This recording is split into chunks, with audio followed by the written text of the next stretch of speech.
everyone. This is a Leadership with Heart podcast, and this is Heather Younger, your host. Employee experience is powered by emotions. Managers and or leaders within organizations get to choose which emotions they unleash from within the people they lead. Leaders, meaning supervisors or above in an organization, drive much of the positive or negative emotions by their actions or inactions, their words, or what they fail to say. When a manager chooses their words and their actions carefully, they exhibit great emotional intelligence. These managers are often thought of as leaders who care, or as I like to call them, leaders with heart. This special brand of leader drives engagement and loyalty simply by being themselves. Are these leaders perfect? Absolutely not. It is in their awareness and sharing of some of their imperfections that we realize their brilliance. In this podcast, I ask you to see yourself in the stories my guests tell about times when they were not the best versions of themselves, but how they used their hearts to guide them to a place of deeper connection with their teams and heightened leadership prowess. Enjoy.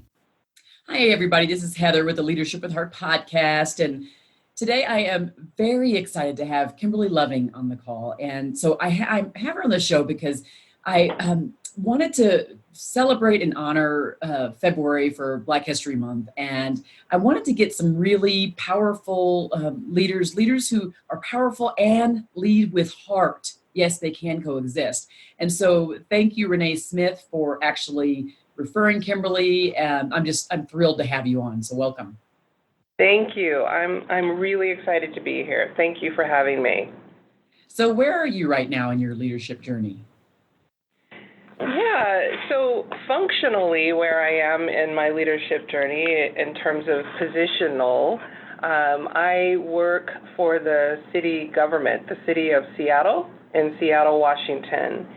And my title is Chief of Staff. I work in the Human Resources Department. So there's a centralized Human Resources Department that supports all of our 30 some odd city departments and 13,000 employees. And I work with the department leader here as his Chief of Staff. Oh, awesome. Wow, that's a big job. I would say yes, it is a pretty big job. It is extremely diverse. Some people say no day is the same. I can just say without hesitation that, no hour is really the same. Everyone can be very different in terms of, what the demands are, what the political sort of swing is at that particular moment, what the needs are of the organization, and just a variety of other things that help influence where I need to focus. Oh, wow. I know I have some clients that are in beast companies like that. Most of the people I work with are in HR, by virtue of the work I do. But I just love HR. I just think partly is I have a when I think back, I went to law school, but I think back at, now in retrospect, I probably would be in HR, right? It's just knowing what I do now, I'd probably be doing that. But, if we go on our journey and we're supposed to be on the journey we're supposed to be on. And now I get to work with people in HR, and because I know the heart is there, I know the intention is there. But sometimes what happens, and tell me if you agree with this, it's just that there's so much going on, so many tactical things going on, things that have to get done, systems that have to be rolled out. Payroll that has to be focused on, all these things, right? That sometimes it's hard to do what you really went into HR for, which was that people side of things, the relational and the relationship side of things. And so do you find that to be true, even especially in a role as big as yours? Mm-hmm. Yeah, I would say yes. The short answer to your question is yes. I would also say that it is not unique, I think, to HR. I think it is a function of just sort of Western culture, and, everything must be fast, and, where are the results, et cetera, whether you're in the private sector or public sector, whether you're in HR or manufacturing, operations. And how I ended up getting here is, certainly I don't think it was a plan. I feel a little bit like someone who accidentally landed in HR, but for the right reasons. At my core, I believe the things that I do best, and where I am focused is as an operations leader. So I care about people, and I believe that that pull has always been, just part of my journey in working with people, coaching people, developing high-performing teams, supporting others, and identifying the skills or the courageous, steps that one has to take in order to realize and step into their potential.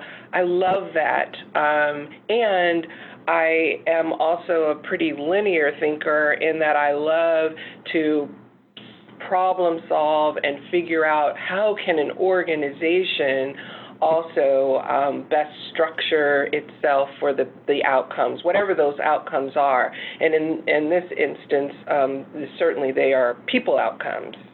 Mm-hmm.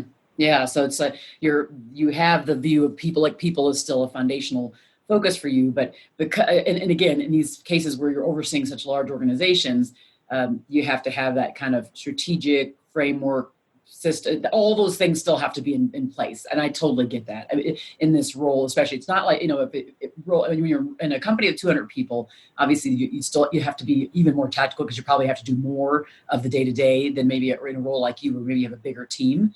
But you have to be thinking more globally as it relates to the process and the systems and the people and how they all interrelate, and also the strategic initiatives of the organization. So I think that's great. I think we have to have more folks in HR thinking in that way.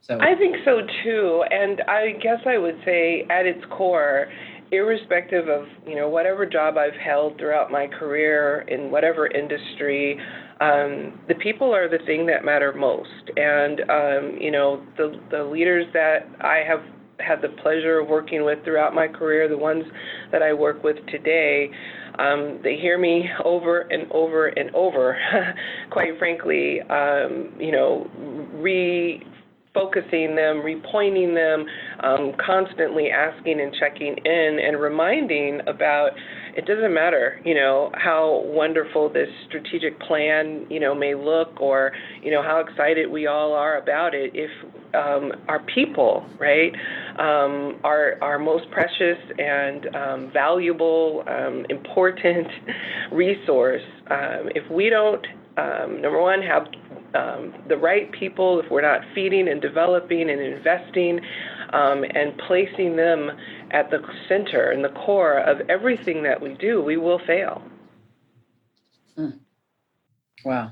Love it. I love it. And I think we often lose sight of this. I say we, just thinking about leaders, people that are leading organizations, those directors and above, mostly, maybe people that are VPs and above, we lose sight of that. And you're right. We get so excited about, oh, this vision is so amazing, but we forget about who executes on that vision. And that's absolutely right. And I've worked in those environments and worked for those leaders, and I look at everything as an opportunity. I try to remind myself to look at everything as an opportunity to learn, and in some instances you learn what not to do, going forward. Oh, yeah. And so, yes, absolutely. I've worked in those organizations, and it's not fun.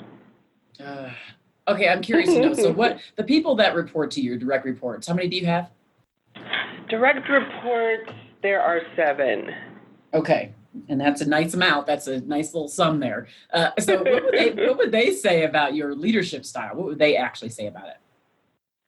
Well, it's interesting that you would ask that, because just recently, I guess it must have been November, I attended a sort of leadership reflection and development opportunity. And as part of that, the pre-work leading up to that, all of my direct reports, all of my peers, my boss, and other folks, sort of indirect across other departments, were able to provide some anonymous, frankly, feedback in terms of, how do you see Kimberly showing up in these areas, leading with heart, modeling the way, et cetera, et cetera.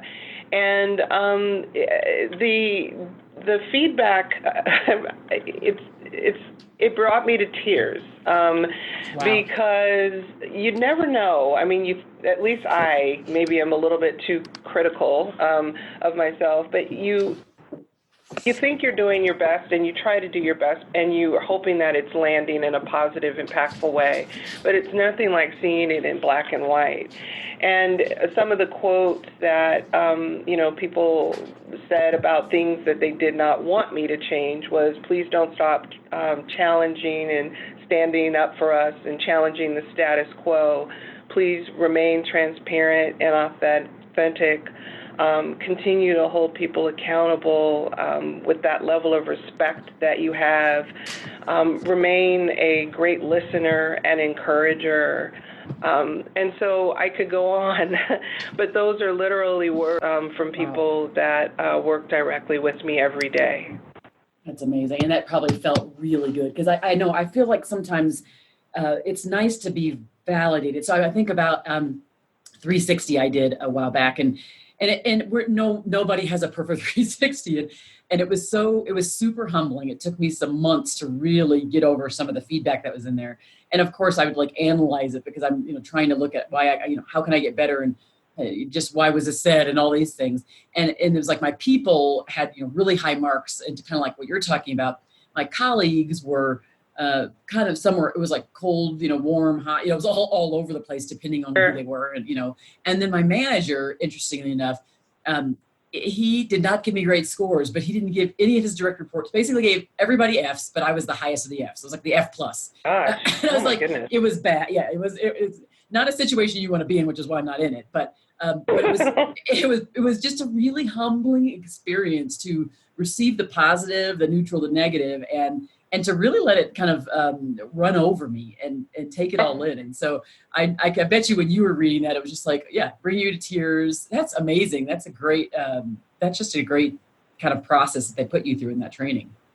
It is, and and to be clear, it's the second time I've gone through it. First time in this organization, but the last time I did it a handful or so years ago, it was a great learning opportunity. While there was certainly positive, there were things that were not as positive. Like, for example, one thing that I remember that stood out to me was particularly, frankly, from my peers, feeling that I was aloof and unapproachable. And, the initial, I'll never forget it, the initial sort of sting was, to my ego and hurtful. And my goodness, I don't, in my head, I don't ever want to be seen as aloof or unapproachable. How can that be? But, once you move past that, and hopefully you're in a place of self-awareness and challenging yourself to grow as an, emotionally intelligent human being, I thought to myself, I am painfully introverted. I am often the person at the party who's not in the middle of the conversation, and I can be in my own head a lot of times. And there are probably, frankly, likely situations when I have perhaps passed someone in the hallway or been in the elevator or who knows where, and didn't seem as friendly as I am on the inside. And so while initially that feedback didn't feel very good, you have to learn from it and incorporate it and do something different. And at least I believe you do. And it's one example of an effort that I have focused on, and I know that my scores now, even in a different place, are reflective of that intentionality, if you will. I love that. This idea of intentionality. None of this happens by accident. I think we have to be purposeful. We have to have a self-awareness, like you said, of who we are and where our kind of some of the, I guess, perceived gaps. And then we have to go about filling those. And it will never be an end. It never comes to an end. It Never. is a constant evolution, right? We are a journey. It's constantly an evolution. It should be, and And it's learning, right? And I think learning is exciting, and I think, making a mistake, as painful as some of them can be, or bad decisions can be, they, as cliche as it sounds, they truly are opportunities to sit down, to, ground yourself, recalibrate, think through, what is it I could have done differently? What can I learn from this and take going forward? And doing that not only with yourself but with your teams, encourages a level of hopefully psychological safety, encourages innovation, and taking calculated risks, and apologizing and saying I'm sorry, or owning a bad decision.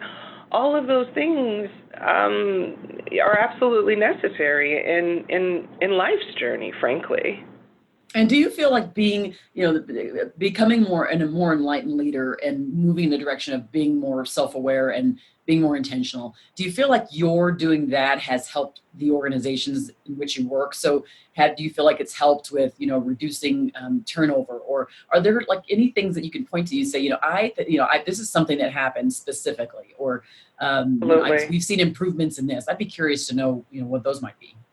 Absolutely. Gosh, I'm trying to go through my head and pick one. So certainly, I could talk about things like performance metrics that, frankly, in an organization where performance metrics weren't part of the norm, they just didn't exist. And so introducing something like performance metrics in a department where they didn't exist can be very frightening and feel sort of you're putting me under a microscope. What are you really trying to determine? And, this word efficiency scares, the bejeebus out of me. And does that mean somebody's going to lose their job? And so just trying to bring together and educate, right, and help people understand the WIFM, the what's in it for them, what's in it for me, why this is valuable, why this is helpful in your, as a leader, why this is helpful for you as the individual contributor, as a member of this team. It takes time, I guess, Heather. And what I find often is that people, and frankly leaders in some regards legitimately so, because everyone can, put up the air quotes and say how busy we all are. But if you don't take the time, as my grandmother would say, you either pay now or you pay later. And so metrics, performance metrics, service metrics, or service level agreement outcomes improvements is an example of something positive to answer your question. But on a more personal, sort of singular note, I guess I think of, frankly, a woman that I'm working with now, and I haven't been working with very long. And just every time I'm around her, I learn something new, and I tell her that. Well, she is such a smart person, and you can see it and feel it in her, but the way she shows up, or has shown up, has been, in my opinion, a bit muted. And so I was curious to understand, where that was coming from, because I could just feel that there was so much more to offer, and that we as an organization weren't tapping into that, and that she had a whole lot more to offer. And even though we've only worked together for about 90 days or so, and I'm actually leaving this particular department, the central HR department, and moving over to the city's IT department as the chief of staff there here next month. We sat down and we walked through her performance evaluation. And I asked, as I always do, about feedback directly from that individual. And she said to me, I want you to know that I have worked for the city for a very long time, and I have not yet encountered a leader who has asked me, what do I think? How can I, the leader, help you, the individual, in order to be successful. And how I'm showing up now this is her talking to me, in the meetings that I lead, is because I know that even when you're not in the room, that you support me. So while that's not a metric that I can really measure and point to in terms of sort of here's this tangible outcome, the value in that is exactly why I do what I do. Yeah, because in the end, I mean, not everybody can, everything that we do can be quote unquote measured quantitatively, but there are so much more on the qualitative, outputs and interactions that we have that tell us, that feed us information, that tell our brains that these actions that we're taking are the exact right actions. And the thing is that by you revealing that to her and like allowing that to happen and providing that space, that safe space for her to have that conversation, she's able to more fully lean into her own leadership, which is just amazing because she can give it to other people. And it's I live by a lot of quotes and things that my parents, my mother and father have said to me throughout my life. My grandparents have said to me, it's simple, it's not complicated. It can be hard, right? It can be difficult to, speak the truth or have the tough conversations or to be critical and in a kind and generous way. And all of these things take time. It takes time to sit down with people and listen to them. It takes time to, schedule a post-mortem or, and sit down and talk about how did that, meeting go that you led or that presentation go? What were the good things? What were the things that we need to think about doing differently? All of those things take time. And it's this cultivation and this, investment that I believe you must do. My mother, I'm just so glad she taught me that so long ago, that, you must do these things. I don't care how long it takes you or sometimes, frankly, how many hours you have to work in a day. You must make the time for the people that you lead. And so it's interesting because I never really got to asking you where your drive to lead comes from, but it sounds like your family provided some amazing examples of that. And wow, I mean, this idea of, that you have to cultivate and make the investment, you just must do that no matter how difficult it is.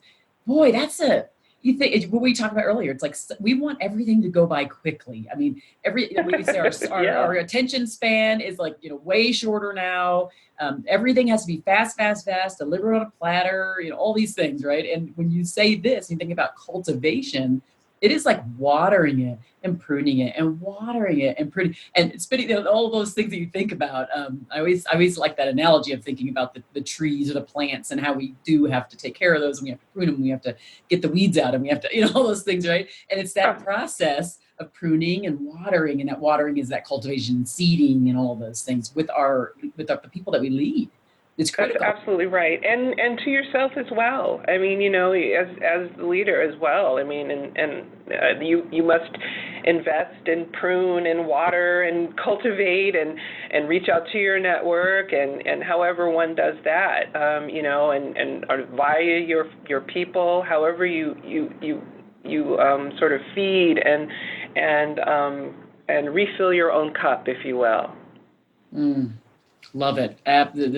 Love. Okay, so now tell us a time when maybe you weren't this spectacular leader you are today, because you are obviously much more enlightened. Again, not perfect. None of us are, but that you are much more enlightened. But tell us a time when maybe, and it doesn't have to be 20 years ago. It could be something that happened last week, where it's specific story where you weren't shining, you weren't the best leader you could be, and then what did you do to come out of that situation? Yeah, I had given some thought to this because I knew that you would ask me this question, and I really wanted to find something that was, I don't know, super tragic or meaningful, and certainly I've made plenty of mistakes, whether they were as an individual contributor or in a functional leadership role or made a decision that needed to be changed. But the thing I guess that kept rising to the top for me, Heather, is that when I realized that I was not at my best, my leadership best, was when I frankly really found myself in an organization whose values that I did not align with.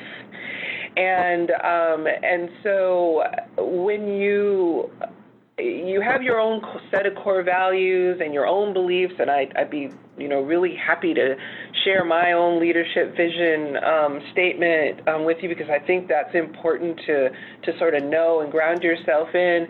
But I can remember a time when I was working with an organization that really was just contrary to everything that I believed in from a leadership perspective. Now, from how they serviced the community and how they, ran their business and how they engaged with their clients, that was there. But how they led their people through that work was just not an investment that I aligned with. And what I realized, it took me, I don't know, probably two and a half years or sort of to realize it, because I'm in there, I'm focused, I'm, doing the best I can, and I'm leading this team, et cetera.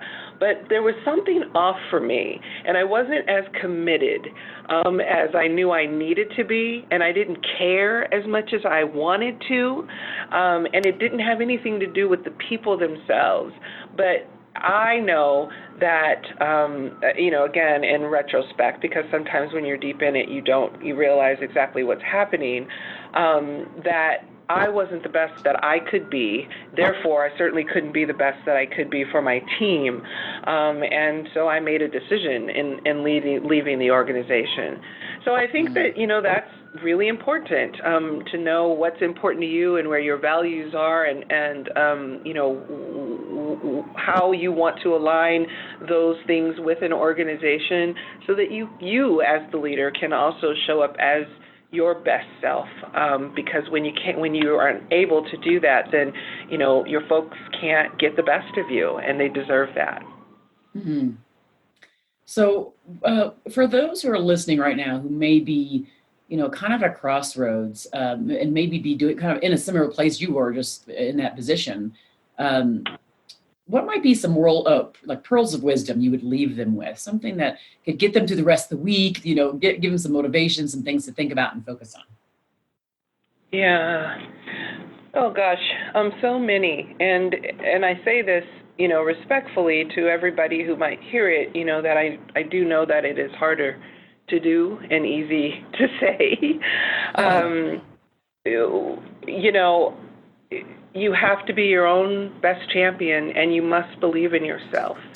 And you must align yourself with people who support you and love you and are willing to be your champion. And when you cannot be that for yourself, you have more to offer, than some organizations are willing to see. I can think of a time I just went out, frankly, with some people I used to work with years ago in a different organization, and I can remember a VP telling me that, Kimberly, I think you have it in you to, get to the director level, but you're not there yet. And I say, okay, well, help me understand, what it is I need to be doing, or what I can be improving or investing in. And, those questions remain unanswered.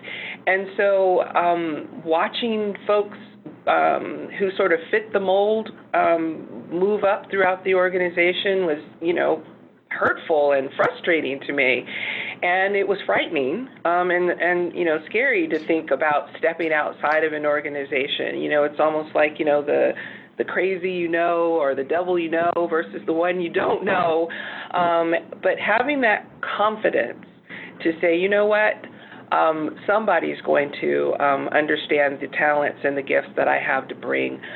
Somebody is going to recognize them. And sure enough, just, speaking my mantra and believing in myself and taking that risk to step outside of the organization, you have to do it. And I suppose that's what I would say from just a point of encouragement for anybody who might be struggling with that, is align yourself with, both a professional network of people that you can trust and that you can be your true self with, and that will support you even when you fail. Hopefully people have family or close friends that they call family to be able to lean on, and most importantly, lean on yourself. Wow. Yeah. That's a powerful way to end this. This is amazing. Is, and it's not easy. It's not easy, but it's not complicated either. It really, truly isn't. It has nothing to do with work, but I have, one niece, and she's grown up now, but I remember when she came to visit me, and she was in her junior year of high school and about to, start looking at colleges and everything. And I remember, telling her, because she was starting to date. And this has nothing to do with work, but it has everything to do with relationships and, and just sort of understanding your power and embracing your power and, and loving yourself, I suppose, quite frankly, and putting yourself first. And I remember telling her, when you start to date, you meet somebody and you might fall head over heels for them, and if they don't treat you, with respect, it may be really, really challenging and difficult for you to, make a decision to leave that relationship. But I want you to know that you are worth it, and to always believe that there is somebody out there that will love you the way that you deserve to be loved. And from that, I guess, is what I'm trying to convey in believing in yourself and knowing that your talents will be cherished and valued and respected and honored if you put in the work and find the right organization, right team, right leader, whomever it is to work with. Yeah, everybody who's listening know how I feel about these kind of conversations. I could just settle into a nice, cozy couch with some hot cocoa or my favorite coffee. And this is the kind of thing, and it makes me feel that way. This type of stuff fills me up. So for those who are listening, if you found great value in listening to my conversation with Kimberly, please make sure you share this episode. Share it far and wide. And also don't forget to write a review. When you write that review inside of Apple Podcast or wherever you listen, it helps to bring these shows up on the algorithm. There's so many leadership podcasts, but this one is special. I think you agree, which is why you're listening. And it's because we get to hear leaders, like everyday leaders who happen to be more emotionally intelligent from the start, share the times when they weren't so great, but then gives us all these solutions and these just amazing nuggets to come out of it. So please do that. Thank you so much, Kimberly. This has just been amazing. Really is. Thank you. You just filled me up today. Oh, thank you, Heather. It's been my pleasure. Thank you so much. And thanks, everybody, for joining the Leadership with Heart podcast. Have a great one. Thank you for listening to the Leadership with Heart podcast. You can grab the show notes by visiting customerfanatics.com. And don't forget to subscribe to our newsletter.